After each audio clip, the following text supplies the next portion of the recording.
been busy all morning. Got Maureen a wheelchair because tomorrow morning she goes in for back surgery and she's going to probably be in a wheelchair for about a month. There are musicians whose names are printed in enormous letters on album covers, and then there are musicians whose work is hiding underneath those names. Leland Sklar belongs firmly in the second category. For more than 5 decades, Sklar has been one of the most recognizable and most heavily recorded bass players in modern popular music. His playing can be heard across thousands of sessions, working with artists ranging from James Taylor and Jackson Browne to Phil Collins, Linda Ronstadt, Toto, Barbra Streisand, Billy Cobham, and countless others. He has described working on roughly 2,500 to 2,600 albums over the course of his career. But what makes Sklar fascinating isn't simply the number of records he has played on. It is his ability to recognize what makes a great album great. After spending decades inside recording studios, he knows the difference between a technically impressive record and a record that feels alive. He has heard songs before they became famous. He has watched musicians build arrangements from almost nothing. He has seen brilliant performances happen in a single take, and he has seen songs transformed by one tiny musical decision. And when someone with that kind of experience talks about the albums that matter most, musicians listen. Sklar has been surprisingly modest when asked to choose his favorite recordings from his own enormous discography.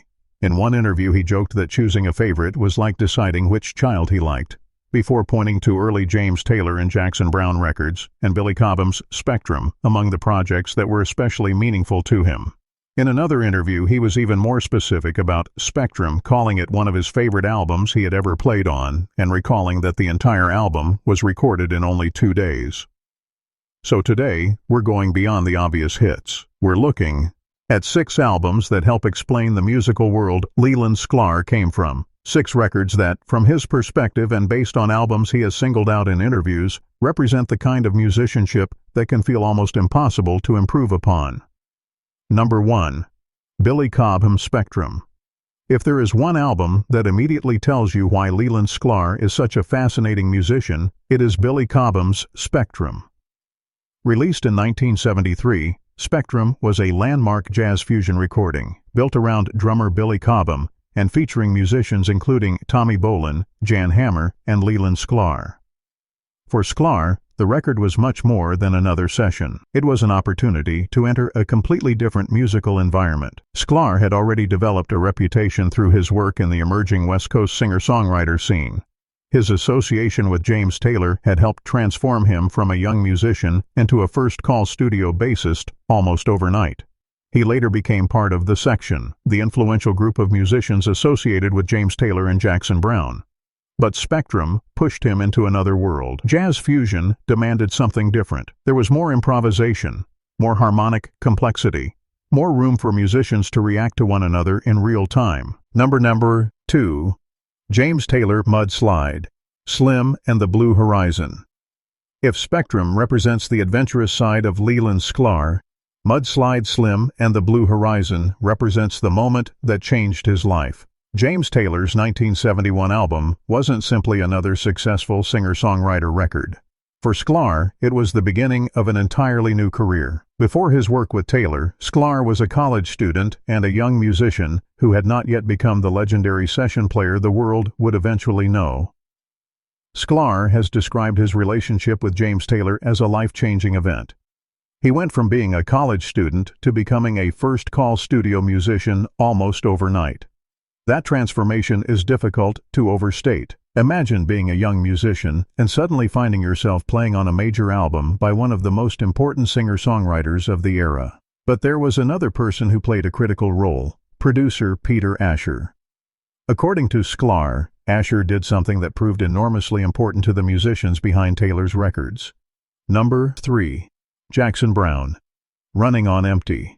Few albums capture the atmosphere of life on the road quite like Jackson Browne's Running on Empty.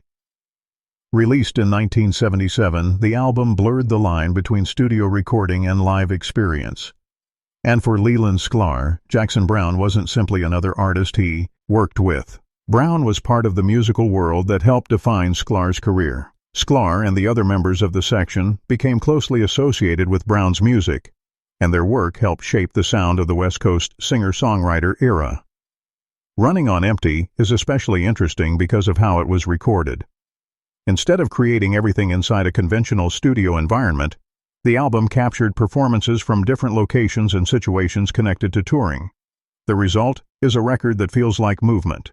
You hear the road, you hear the spaces between performances, you hear musicians who understand one another deeply, and that kind of musical chemistry doesn't happen accidentally. By this point in Sklar's career, he had developed an extraordinary understanding of how to work with Brown. The bass wasn't there simply to provide low frequencies, it was part of the emotional architecture of the songs. Number 4. Phil Collins, No Jacket Required. Now we move into the 1980s. And this is where the sound becomes bigger, cleaner, more polished, and unmistakably modern.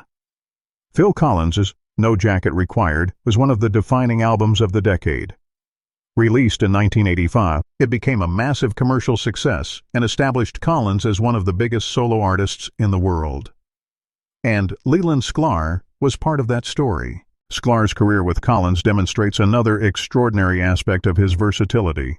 He could move from the intimate acoustic environment of James Taylor to the sophisticated pop production of the 1980s without losing his musical identity. That's not easy. The 1980s introduced a new production language. Synthesizers became central. Drum machines and electronic sounds became increasingly common.